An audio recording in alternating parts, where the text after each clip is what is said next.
Hi, my name is Kelly Sang. We're going to be demonstrating how to properly fold and wrap a towel and a gown in this video. We're going to start with our hand towel. First thing you need to know is the hand towel is going to be folded in accordion style. This is done so that when it's unfolded it will roll out and away from the individual trying to dry their hands sterilely after washing and prepping for surgery. The first thing I'm going to do is I'm going to fold this towel in half. From here, I like to accordion back and forward again. And for my own ability, I like to flip it and accordion the other side so that both accordions go one direction unally when you lift it. From here, I'm going to fold this in half using about a 4-finger length in the back direction. So now this is accordion this way. Again, using that 4-finger length, accordion backwards again. From here, I'm taking this corner fold. I'm going to fold this back. Don't know if you can see how this makes a little triangle lip so that it can be lifted here. But the reason I'm doing that is so that I can place my indicator strip as a tag. This is going to be central after I fold my gown so that when both wraps are opened, the doctor can see a third layer of, yes, this was autoclaved and yes, this is sterilized. I'm going to set this to the side for a moment. From here, we're going to go ahead and fold our gown. You can see this is our surgical gown. The way we're going to do this is we are going to lay this directly on the table. For this video, this gown has already been pre-rollered. We roller our gowns after every wash cycle just to ensure that we've removed all of that hair. We like to call this dressing the dead body. I know it's a little morbid, but I think we all have to find our own sense of humor in places. The first step we're going to take is taking our sleeves of the gown. We're going to fold them centrally. This gown is a snap gown, so I don't have ties, but being a snap gown, there's a little extra neck here that I like to fold over.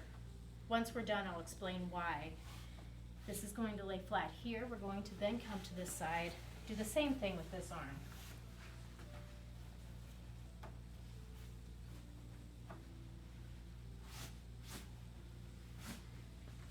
From here, what we are going to do is then fold in centrally. Directly into the middle. This is a midline fold. What you're going to notice is that your armholes then become the top and grabbing points at this top center. Again, the same with this side. Accordion style, if you will, for the same situation in this gown.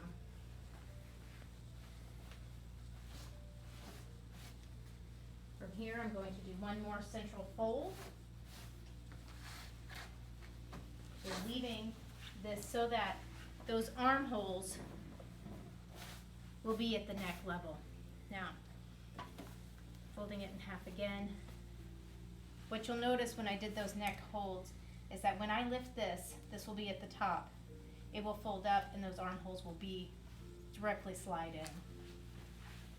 I then fold it in half.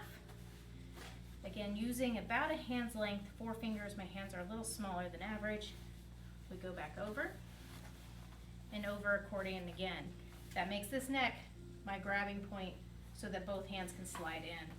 I flip this over so that I can do the same with the bottom portion of this gown. Again, the reason accordion is so important is when packed appropriately in there, this gown can then be lifted and fingers slid straight into these holes. I don't know if you're able to tell that, but this is where the neck would be, and these are the holes here. So when I lift it, this accordion is going to fall away from the body, and my hands are already there and able to go straight into my armholes.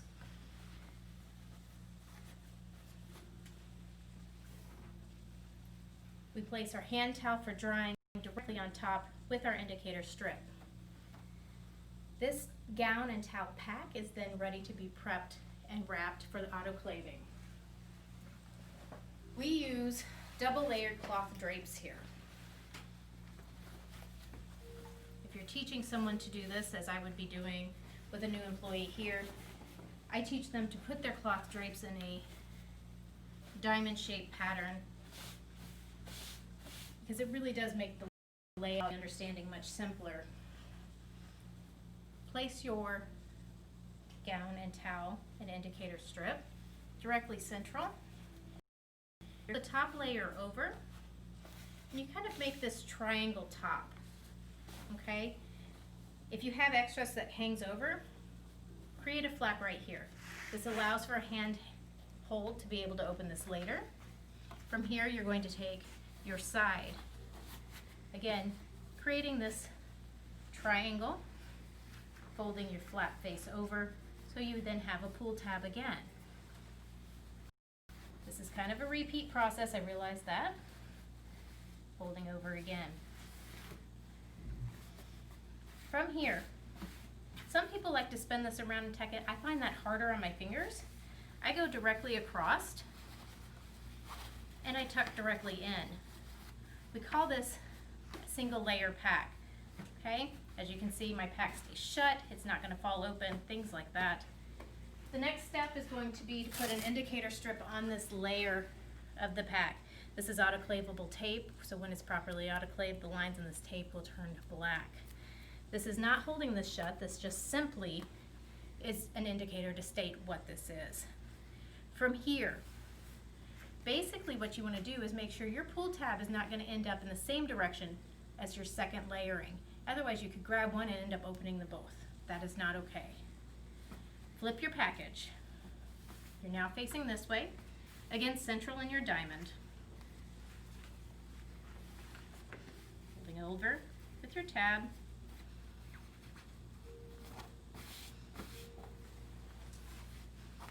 Folding over again with your tab. This is a tried and true method. It really holds nicely.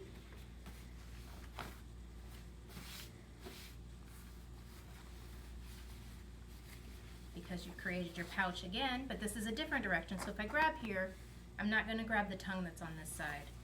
I'm going to tuck this in here. As you can see again, this pack will then hold its form, be able to drop.